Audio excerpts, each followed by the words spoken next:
Bonjour encore tout le monde et bienvenue. Je m'appelle Chris Doran. Je suis un spécialiste technique des ventes chez ITM Instruments. Merci de vous joindre à nous aujourd'hui via ITM Université. Nous apprécions que vous ayez pris le temps d'être présent ici aujourd'hui. Aujourd'hui, nous allons couvrir les essentiels de l'étalonnage de pression. Il s'agit d'un sujet fondamental pour assurer la précision des mesures, maintenir la fiabilité des équipements et respecter les exigences de conformité. Que cela fasse partie de vos opérations quotidiennes, de vos programmes de maintenance ou de votre préparation aux audits, une bonne compréhension des principes de base de l'étalonnage peut avoir un impact réel. Au cours des prochaines 40 à 45 minutes, nous passerons en revue les principes clés, les mesures, meilleures pratiques et certains pièges courants à éviter lors de l'étalonnage de pression sur le terrain. Nous aborderons également des moyens d'améliorer la cohérence et la fiabilité de vos processus de mesure. Et comme promis, tous les participants qui restent jusqu'à la fin du webinaire seront automatiquement inscrits à notre tirage pour gagner un crédit de 100 $ applicable à une prochaine commande en ligne chez ITM Instruments. Durant la présentation, n'hésitez pas à poser vos questions dans la section des chats. À tout moment, nous avons une session après la présentation pour des questions et réponses. Avant de commencer, ITM Instruments travaille en étroite collaboration avec des partenaires industriels comme Amtech. Cela nous permet d'offrir des solutions complètes en tests et mesures. Notre objectif est fournir des outils fiables, un solide support technique et des conseils pratiques applicables sur le terrain. Commençons. Le webinaire aujourd'hui est présenté par Claude Boudreau, technicien en instrumentation et contrôle, ayant suivi plusieurs formations dans métrologie, thermographie, analyse de vibration, infiltrométrie et analyse de puissance. Représentant technique en équipement de test et mesure depuis plus de 30 ans, donc plus de 25 ans avec ITM Instruments. Claude, la présentation est à vous. Eh bien, bon matin tout le monde. Comme Chris le mentionnait, ce matin, nous allons parler de calibration de pression. L'ordre du jour est assez simple. On va commencer par faire un petit survol des raisons pour lesquelles l'étalonnage est important dans la mesure de la pression. Ensuite de ça, on va regarder qu'est-ce que ça prend pour assurer l'intégrité des mesures, précision d'étalonnage, des standards de référence. On va regarder la précision dans son contexte, pleine échelle versus pourcentage de la mesure. On va regarder aussi l'étalonnage en tant que processus de comparaison contrôlé, l'exactitude des références. Et on va regarder aussi tout ce qui est les fréquences, la gestion de l'étalonnage et des bonnes pratiques, donc les fréquences de traçabilité, de conformité. On va réellement passer à travers toutes les différentes étapes possibles, imaginables. Première des choses, raison pour lesquelles l'étalonnage est important. Bien, quand on regarde, la première des choses, on va voir les aperçus, on va regarder les exemples dans l'industrie, puis les applications de la mesure de pression, puis les points clés à retenir. La plupart d'entre vous sont déjà au courant, mais quand on parle de pression, c'est probablement un des éléments qui est le plus utilisé dans tous les processus industriels. Fait que lorsqu'on va arriver, on va voir l'importance de l'étalonnage, mais ça va être une pression exacte qui garantit des résultats constants et d'un lot à l'autre. Des jauges étalonnées qui vont aider à identifier des régulateurs défectueux, des conduites bouchées, des fuites ou des obstructions. De légères variations peuvent entraîner des variations considérables de la qualité. La déviation peut masquer des véritables problèmes du système jusqu'à ce qu'il se transforme en défaillance. Ça, c'est toutes des raisons pourquoi on voudrait avoir un bon système d'étalonnage. Parce que, comme on disait tantôt, une pression exacte, ça garantit des bons résultats. C'est sûr et certain que si ta pression fluctue continuellement et puis que tu n'es pas capable d'avoir une bonne compréhension de ton système, tes gens n'auront pas confiance dans le système et on va avoir des problèmes et on n'aura pas des résultats qui vont aller avec. Donc, on va regarder tous les différents domaines.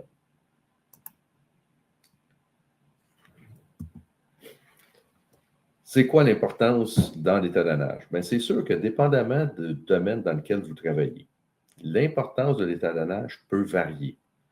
C'est sûr que dans l'industrie de l'huile et du gaz, dans les traitements chimiques, dans les traitements des eaux usées, l'agroalimentaire, les installations industrielles, on peut avoir des besoins similaires, mais qui ne sont pas nécessairement les mêmes. Et c'est pour ça qu'on va faire un petit survol de chacune des différentes industries pour voir c'est quoi les importances reliées à leur niveau. Fait que si on prend un exemple, l'industrie de l'huile et du gaz, bien, c'est sûr et certain que dans leur cas, la surveillance de la pression va contribuer à la sécurité des conduites, à l'efficacité des compresseurs. On peut avoir la pression différentielle qui va permettre de détecter l'état interne d'un système, des problèmes reliés à l'humidité, la corrosion, l'obstruction. De légères erreurs de mesure peuvent retarder la détection de problèmes naissants.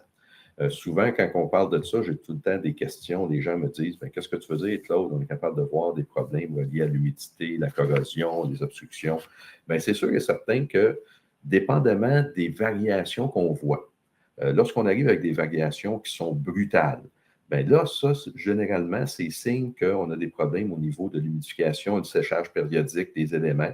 Puis là, on va avoir des petits sauts dans nos mesures de pression qui sont liés à ces variations d'humidité-là. Lorsqu'on arrive avec des dérives qui sont plus constantes dans le temps, bien là, ce qu'on se rend compte, c'est que c'est plus souvent relié à de la corrosion qui commence à s'ajouter continuellement dans notre tuyauterie, etc. Puis qui va faire que tranquillement, on va avoir une dérive.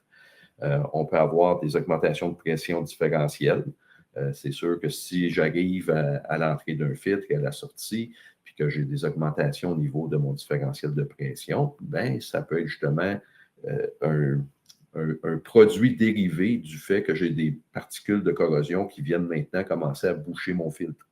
On peut avoir aussi des signes de défaut précoces. Dans ce moment-là, on peut avoir peut-être des erreurs occasionnelles, des choses comme ça.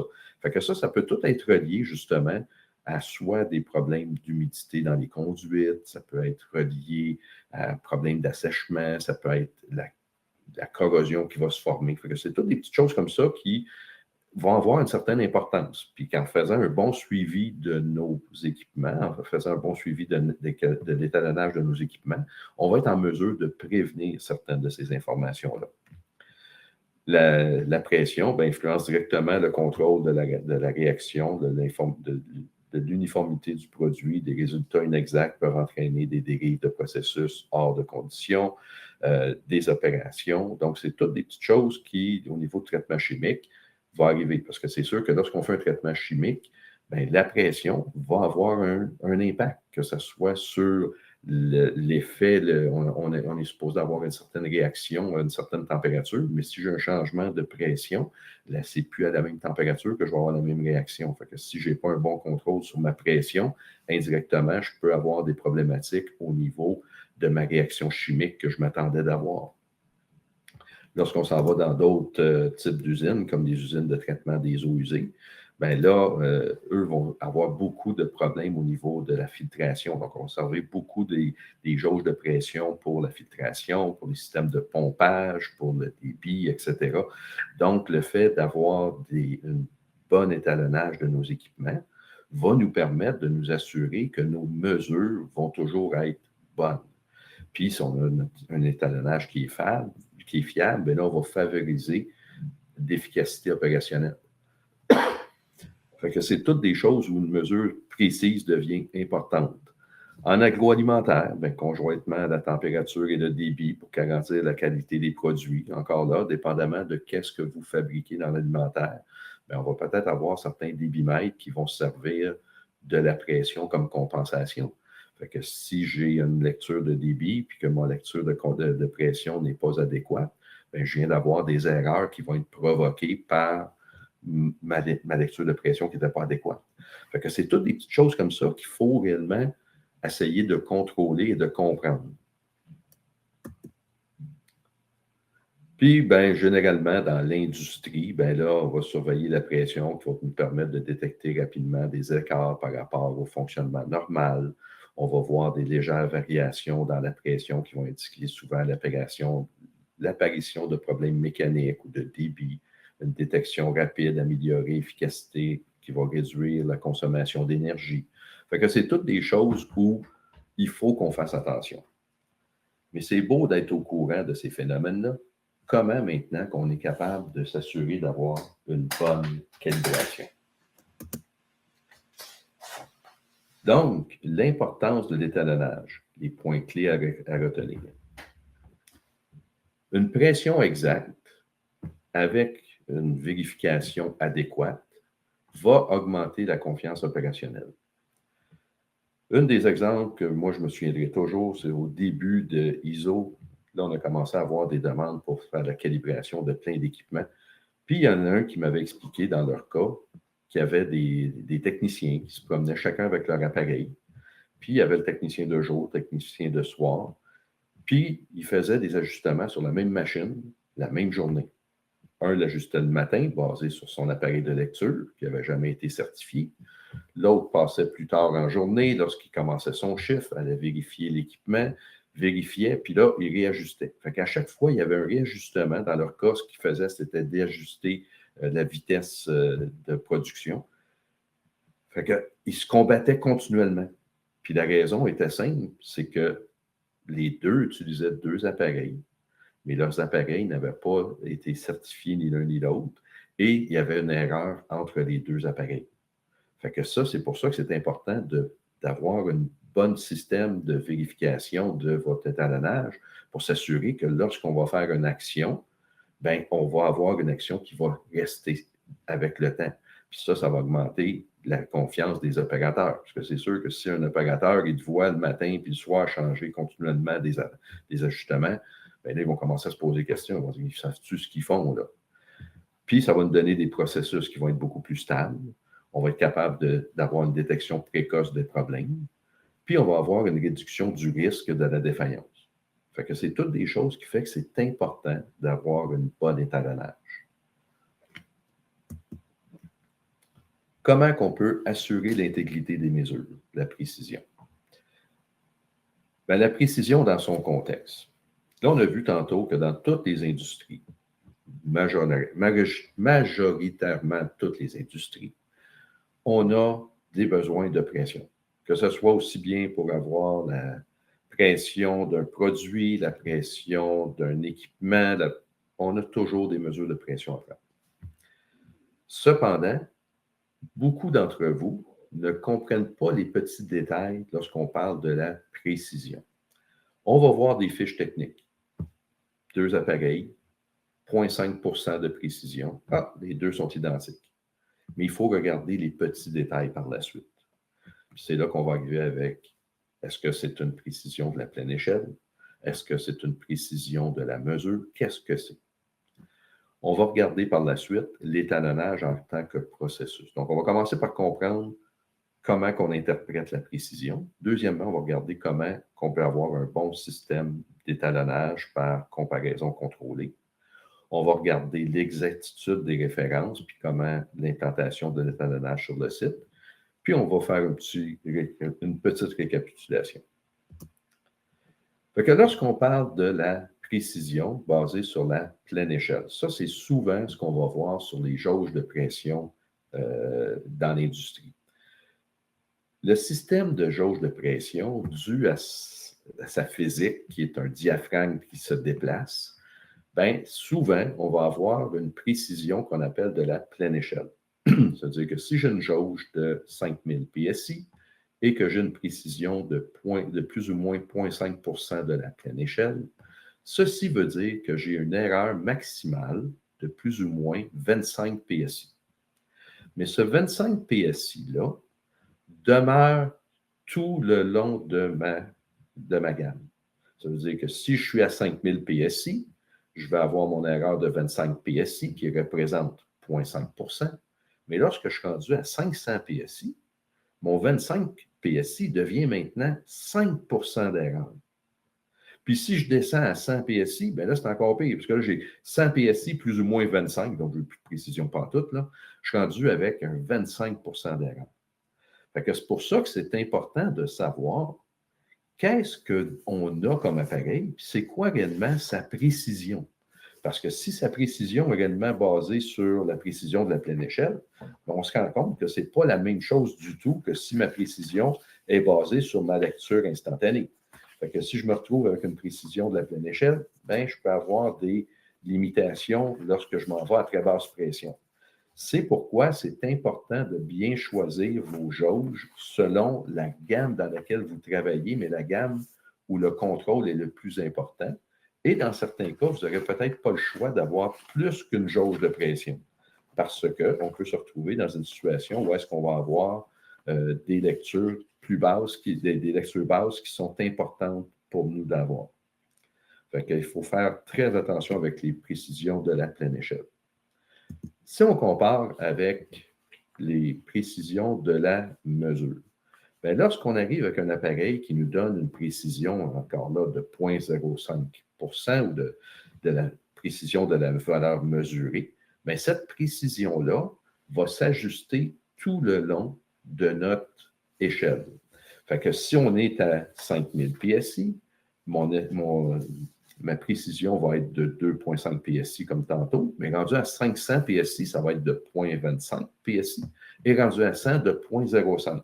Ça, ce serait un appareil idéal. Malheureusement, les appareils idéaux, ça n'existe pas. C'est pourquoi la majorité des jauges de pression, lorsqu'on va parler de précision de la mesure, on va avoir une certaine gamme de tolérance. Donc, le manufacturier va nous dire, bon, bien, pour tel appareil, tu vas avoir une précision de la mesure, mais seulement basée sur des lectures, un exemple, entre 40 et 100 Quand tu vas être en bas de 40 de ta lecture, bien là, on va changer, on va devenir avec une erreur de la pleine échelle ou on va devenir avec une erreur de la mesure, mais augmentée. Fait que c'est rarement qu'on va être capable de faire du 0 à 100 dû au principe de mesure d'une jauge de pression. On peut le faire en électronique pour du voltage, des millivolts, etc., si on est capable d'avoir une précision de la mesure sur toute l'échelle, mais en pression, non. Donc, en pression, généralement, on va avoir une précision de la pleine échelle, ça, oui. On va avoir une précision de la mesure pour une partie de l'échelle et on va avoir un mix pour couvrir la gamme complète. Fait que c'est important de savoir c'est quoi que vous avez, puis c'est quoi sa vraie précision. Parce que c'est comme ça qu'on va déterminer qu'est-ce qu'on a besoin comme appareil de calibration de notre côté. L'exactitude de la pression Ametek. Voici un exemple. Ça, c'est une jauge de pression Ametek, la XP3i. Bien, dans la spécification générale, c'est indiqué, c'est l'exactitude de la lecture de 0,05 mais lorsqu'on va dans le spécifique, ils vont nous donner d'autres choses. Un exemple, ils vont nous dire que lorsqu'on est dans les basses pressions, notre précision est rendue de 2 Donc, on a 0,05 probablement de 40 à 100 mais lorsque je m'en vais dans les basses pressions, en bas de 40 bien, éventuellement, je vais tomber avec une erreur qui peut atteindre 2 Ce qui est intéressant, par contre, des jauges de pression Ametek, c'est qu'ils sont compensés en température entre moins 20 et 50 degrés C. Fait que ça, c'est quelque chose d'important parce que si on a une application, surtout à l'extérieur ou dans un environnement où la température peut fluctuer au cours d'une saison, d'une année, etc., bien, si ma jauge de pression n'est pas compensée en température, bien, juste les changements de saison viennent de m'amener une erreur additionnelle. Fait que est-ce que les jauges de pression que vous avez en ce moment sont compensées? Est-ce qu'ils ont besoin de l'être? Si on est dans un environnement contrôlé et que la température est stable, il n'y en a pas de problème. Mais c'est des choses à connaître. Donc, c'est quelque chose à regarder. C'est un enregistrement plus rapide et une plus grande capacité de stockage. Donc, c'est un appareil qui est capable d'emmagasiner des données. Fait que ça devient intéressant parce que là, maintenant, en plus de m'en servir comme une jauge de pression de précision, je peux m'en servir justement dans un système de calibration où là, maintenant, je vais être en mesure d'aller enregistrer des données pour pouvoir créer des rapports par la suite. Puis là, on a différentes possibilités au niveau de la communication pour les logiciels, etc., pour être en mesure de faire des rapports plus étalonnés.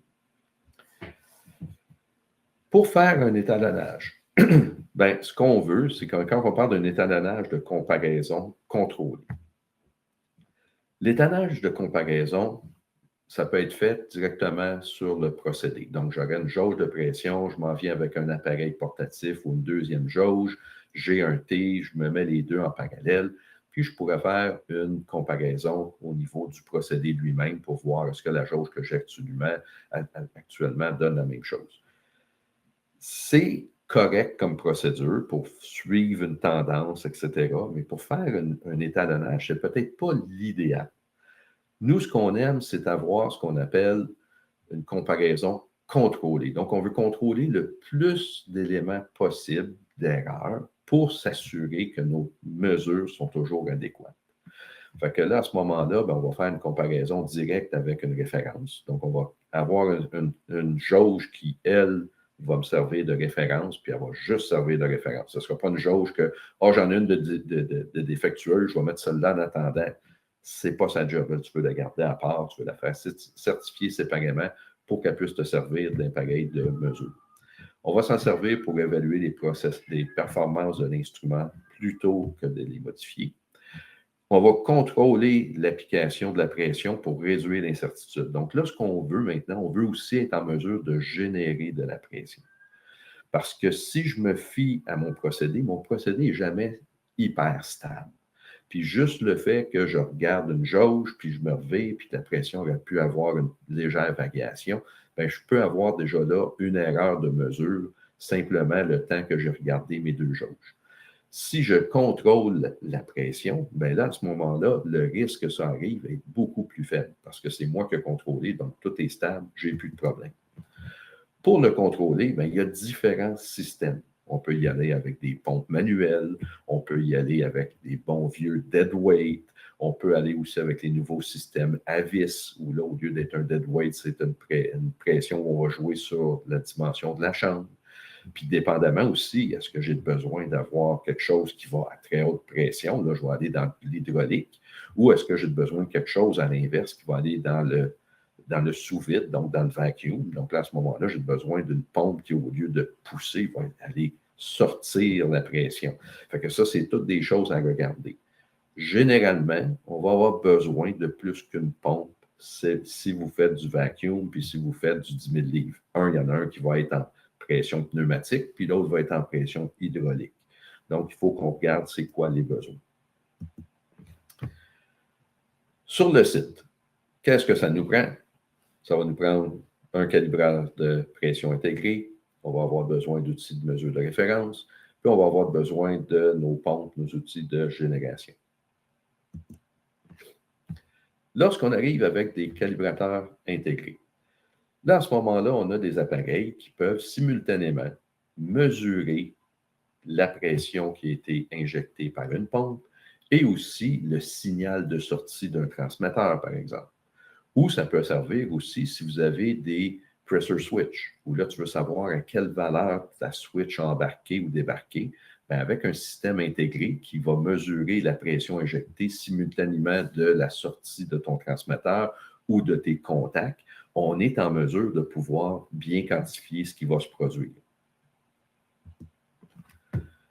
C'est quoi qui fait qu'est-ce qu'un calibrateur a besoin? Bien, on va avoir besoin d'une précision de mesure appropriée pour la vérification des transmetteurs. On va avoir besoin de générer une pression stable et contrôlable. La capacité de régler des petits ajustements pour des tests précis. La répétabilité pendant la mise en attente de la comparaison. Comme j'expliquais tantôt, c'est pourquoi que de le faire dans le procédé, ce n'est pas évident. La compatibilité avec les applications pneumatiques, hydrauliques. Et dans certains cas, bien, il va falloir qu'on mesure aussi peut-être le côté électrique.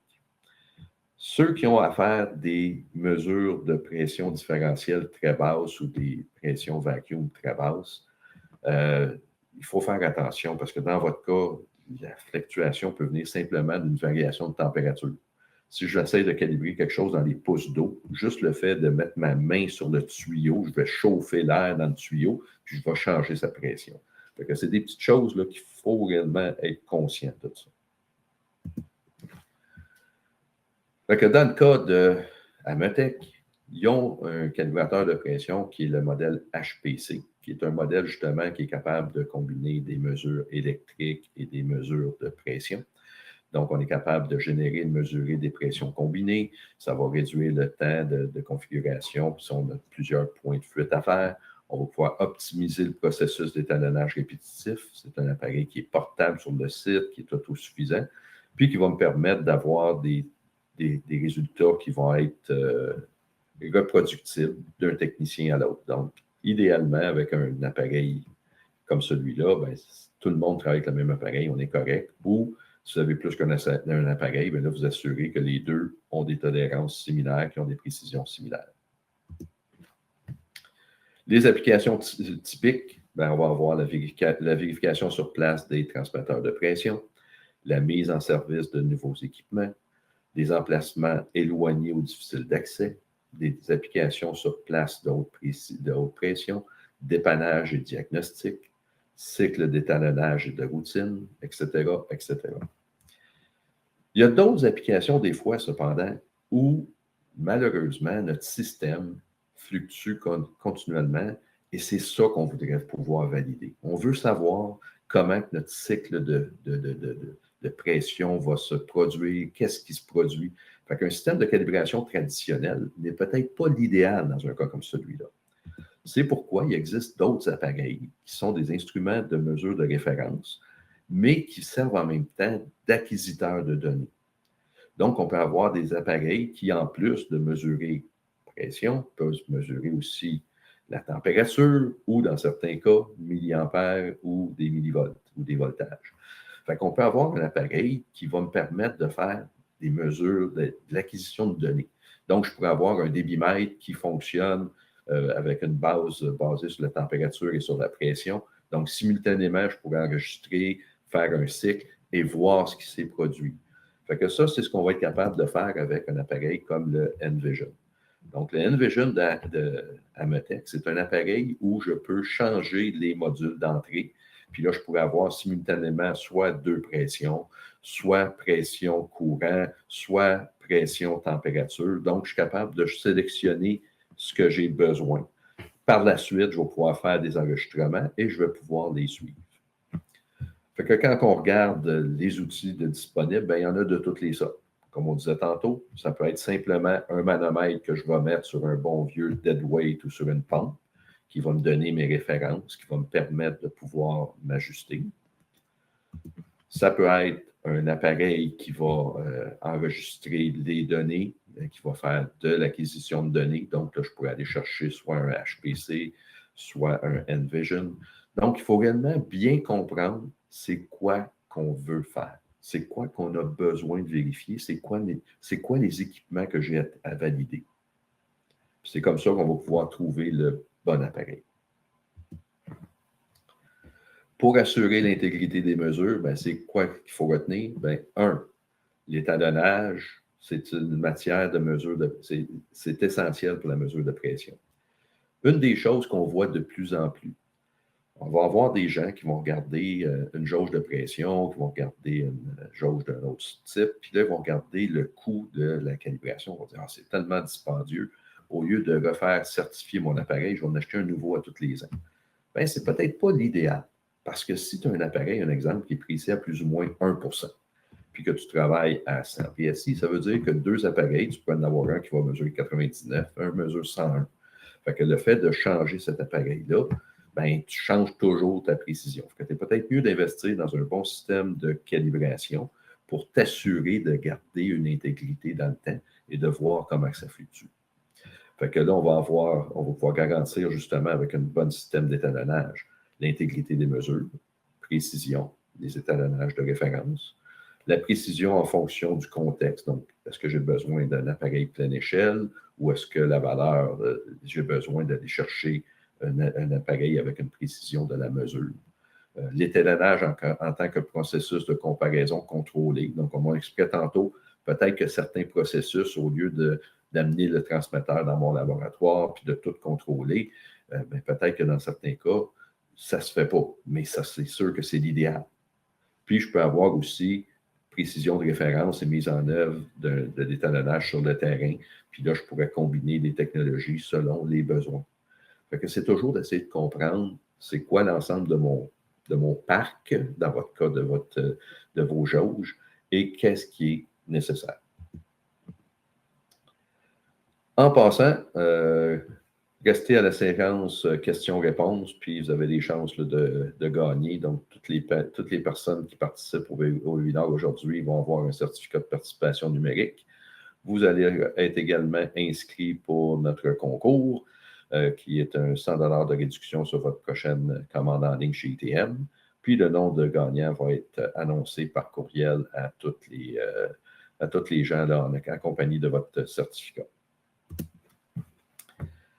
OK, là, on sait maintenant c'est quoi la précision, c'est quoi l'étalonnage ou la calibration.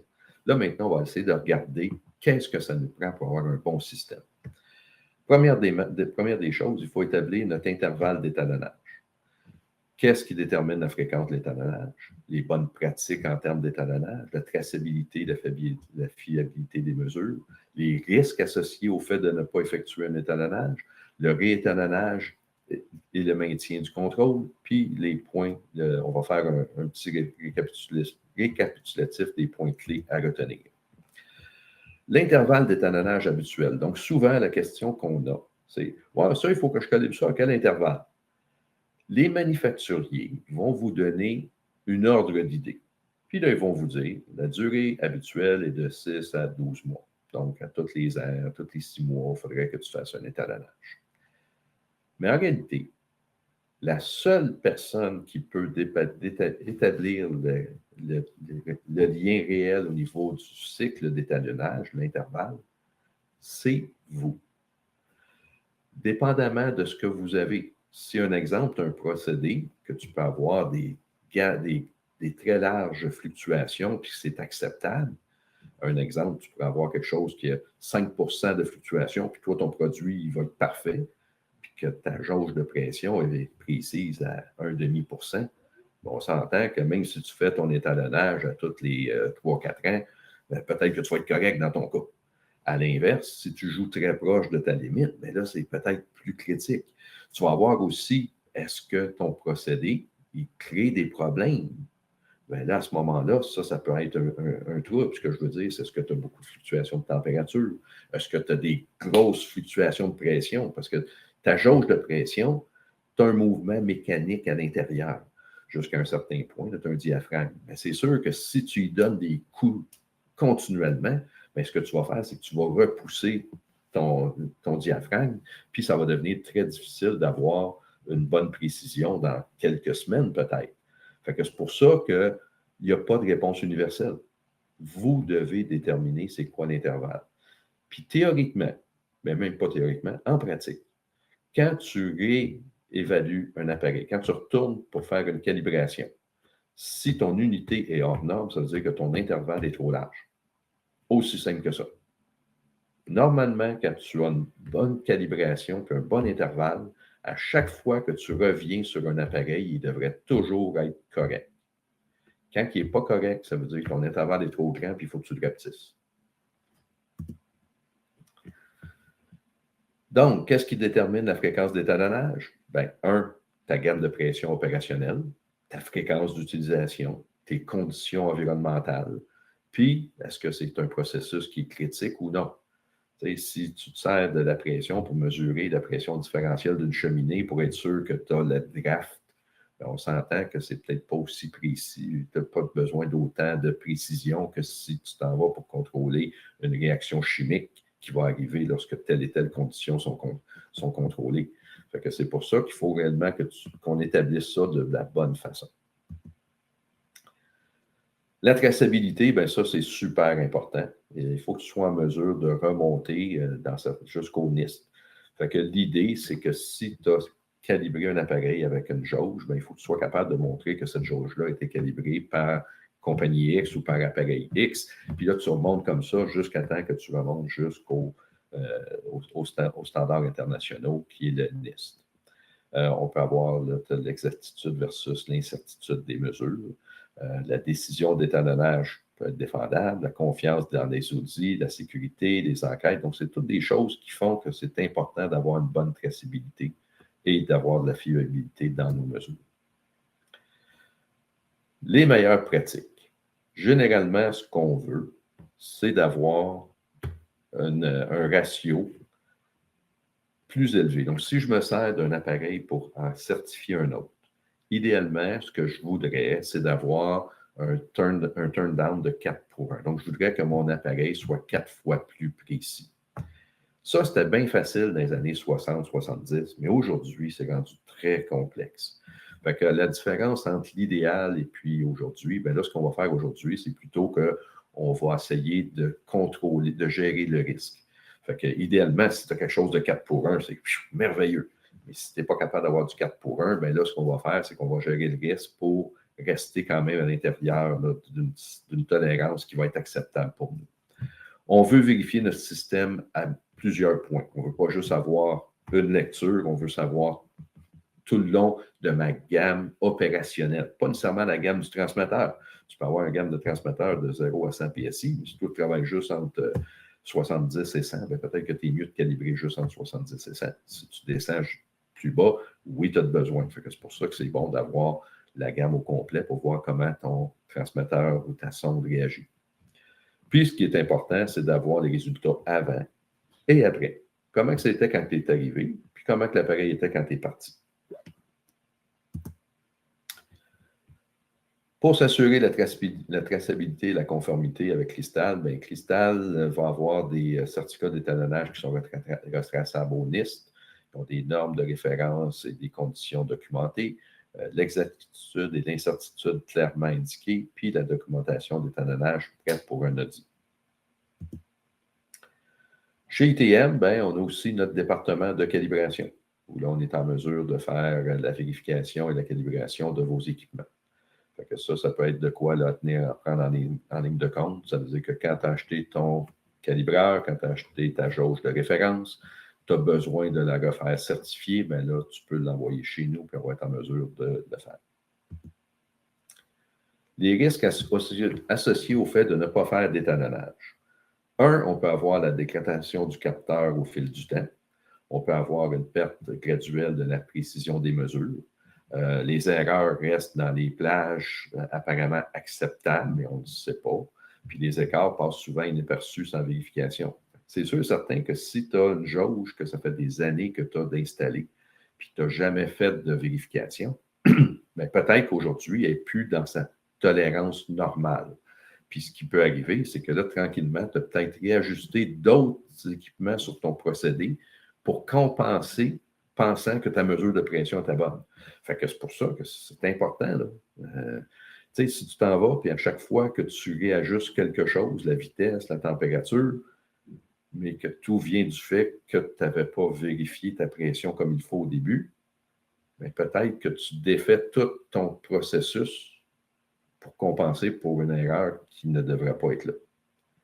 C'est peut-être quelque chose là, à prendre en considération. C'est hyper important de faire la calibration comme il faut, de faire l'étalonnage. Les conséquences opérationnelles et financières, bon, bien, ça va être un risque accru de fonctionnement au-delà des limites de conception, une variabilité du processus, une répétabilité réduite, un registre de mesures invalide ou non justifiables, des coûts liés aux arrêts imprévus à la maintenance corrective, une augmentation des coûts liés au dépannage, aux retouches et aux déchets. Fait que ça, c'est toutes des choses, des conséquences de ne pas avoir fait l'étalonnage adéquatement. Garder le contrôle grâce à un recalibrage.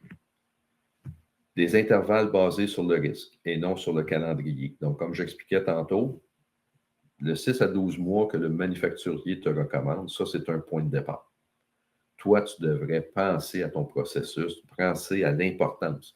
Tu sais, comme je dis souvent, si tu as une jauge de pression sur la machine à 1 million chez vous, puis que cette machine-là, pour chaque heure d'arrêt, elle coûte une fortune, bien peut-être que ton intervalle devrait être plus bas pour être sûr et certain que tout est toujours fonctionnel.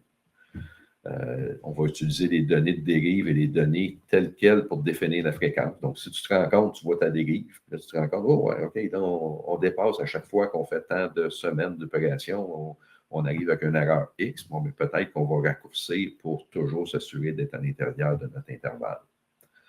Des bons outils en bon état peuvent prolonger la durée.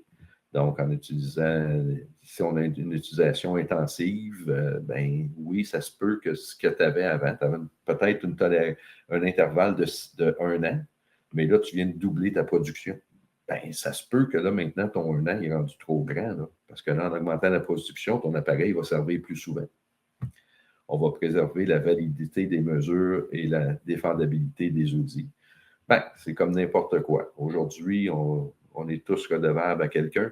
Ben, s'il y a une erreur dans la production, s'il y a un contrôle de qualité qui est déficitaire, ben, c'est peut-être simplement dû à notre calibration qui n'était pas adéquate. Des bonnes pratiques pour l'étalonnage. Donc, des points importants, l'étalonnage protège la fiabilité des mesures et le contrôle des processus. L'exactitude doit être évaluée en fonction du contexte et non pas uniquement sur la base des spécifications. Un étalonnage adéquat nécessite une comparaison contrôlée et des standards de référence traçables. La décision concernant la fréquence doit être fondée sur des analyses de risque et s'appuyer sur des données. Et le fait de ne pas effectuer d'étalonnage entraîne des risques techniques et opérationnels. Pour soutenir vos programmes d'étalonnage de pression, il y a des guides d'application pour la mesure et l'étalonnage de pression. Il y a des outils d'étalonnage et des instruments de référence prêts à l'emploi sur le site. Il y a des services d'étalonnage accrédités et assistance en matière de traçabilité, spécialistes techniques disponibles pour des explications complexes. Donc, si vous avez besoin d'aide pour améliorer votre programme d'étalonnage de pression, notre équipe technique se tient prêt à votre disposition pour vous aider. Est-ce qu'il y en a qui ont des questions? Parfait. Donc, merci beaucoup, Claude. Beaucoup d'informations qu'on a parlé aujourd'hui, mais nous passons maintenant à la période de questions et réponses.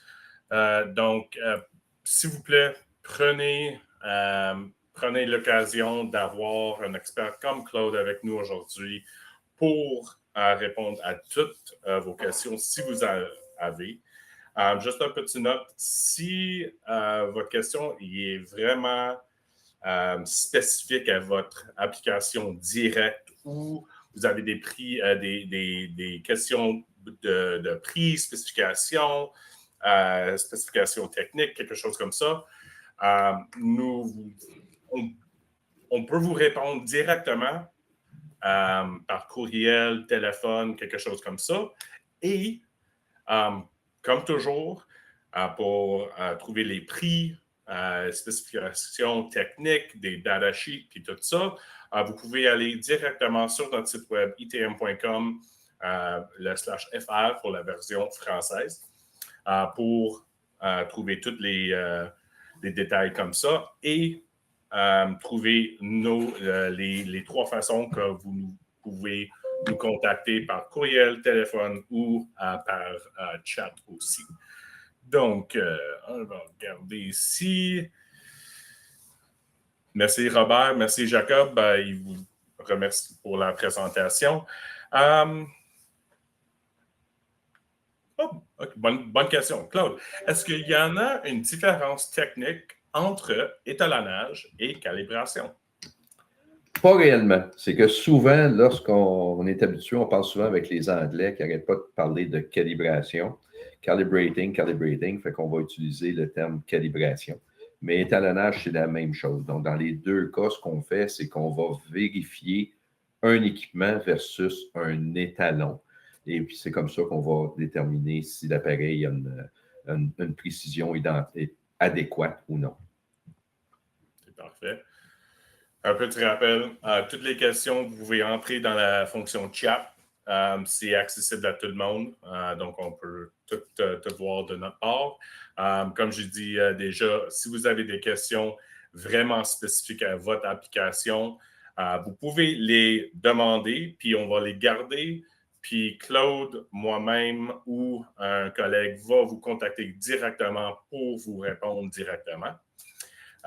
Et des questions détaillées comme liées aux produits, prix, spécifications, n'importe quoi, vous pouvez aller directement chez itm.com pour trouver des réponses ou pour trouver des détails pour aider vous à vous répondre.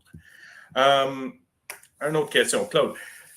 Est-ce qu'il y en a une application spécifique qu'on devrait devrait rester strictement à respecter le ratio 4:1 et non 3:1 ou ça dépend à la processus de chaque client ou Bon, la première des choses, c'est que le ratio 4:1, ça, c'est quelque chose qui a été créé plus aux alentours des années 50-60. Fait que dans ce temps-là, c'était assez simple parce qu'on était dans une période où tous les appareils avaient des erreurs. Aujourd'hui, c'est très, très, très difficile, voire impossible, de maintenir le ratio de 4:1. Fait que c'est pour ça qu'on s'en sert encore comme une valeur théorique de ce qu'on voudrait avoir, mais le 4:1 aujourd'hui n'est pas là. Fait que dans certains cas, on va peut-être même être obligé de faire des calibrations avec des appareils qui ont du 1:1. Là, c'est là que c'est important de connaître ton appareil de référence. Si tu as un appareil que ça fait des années et des années que tu as toujours fait certifier puis que tu sais qu'il est à l'intérieur de sa tolérance continuellement, bien là, à ce moment-là, on est capable de quand même faire une comparaison. Est-ce que c'est l'idéal? Non. Est-ce que c'est un appareil, je te dirais, c'est absolument ça qu'il faut faire? Non plus. Mais oui, ça peut être une solution. Comme on dit, si on est sûr de notre mesure, on est correct. La grosse problématique qu'on a, c'est que souvent, on n'est pas bon pour garder nos appareils de référence longtemps. On ne les entreposera pas comme il faut, qui va faire que nos appareils de référence vont fluctuer avec le temps simplement par mauvaise manipulation, mauvais entreposage. Fait que c'est tout ça qu'il faut prendre en ligne de compte. Fait que c'est pour ça qu'entre la théorie et la pratique, des fois, c'est difficile. Fait que si on est capable d'avoir un appareil qui est au moins 2 fois ou 3 fois le ratio, merveilleux. Si tu as le 4 fois, ben là, ça, c'est magnifique. Mais aujourd'hui, c'est très, très, très compliqué, très difficile parce que nos appareils sont rendus trop précis. Les transmetteurs qu'on a, on va avoir des transmetteurs qui vont se vendre sur le marché avec des tolérances de 0,1 %. Mais c'est sûr que si tu as 0,1 % pour la tolérance du transmetteur, ben, d'avoir un calibrateur qui aurait 4 fois mieux, c'est-à-dire qu'il faut que je sois du 0,025, ça devient difficile. Puis aussi, des fois, c'est que les tolérances sont peut-être mal compris, dans le sens qu'il faut aussi prendre compte de la température, il faut prendre compte, dans certains cas, de l'alimentation. Fait que ça, c'est toutes des erreurs qui s'ajoutent. Donc, on ne devrait pas juste prendre la valeur qu'on voit que le manufacturier publie, mais également la valeur totale de notre système. Puis là, on va avoir une meilleure idée de c'est quoi notre vraie tolérance. Puis là, on va peut-être plus souvent être proche du 4:1. Parfait. Puis vous avez juste vient de répondre partiellement à une autre question qu'on a eue. Mais est-ce qu'il y en a des best practices pour minimiser des erreurs sur le terrain qui peuvent introduire des incertitudes? Comme vous parlez de température, n'importe quoi, est-ce qu'il y en a quelque chose que vous pouvez suggérer pour minimiser? Bon, c'est sûr que sur le terrain, c'est assez complexe. C'est pourquoi, si tu as un appareil qui va t'aider, un exemple, je parlais tantôt de la jauge là, de Amatec qui est compensée en température, bien déjà, là, ça vient de m'aider beaucoup. Parce que si ma jauge, par défaut, n'est pas compensée en température, bien, juste le fait que je vais travailler à l'intérieur aujourd'hui, je vais travailler à l'extérieur demain, je peux avoir des erreurs que je viens d'ajouter à ma précision, simplement basées sur cette variation de température-là, que là, maintenant, il faut que moi, j'en tienne compte. Quand j'ai un appareil qui est compensé en température, bien là, au moins, ça me fait une équation de moins là, à m'occuper. Mon appareil, je me sers juste de sa mesure elle-même.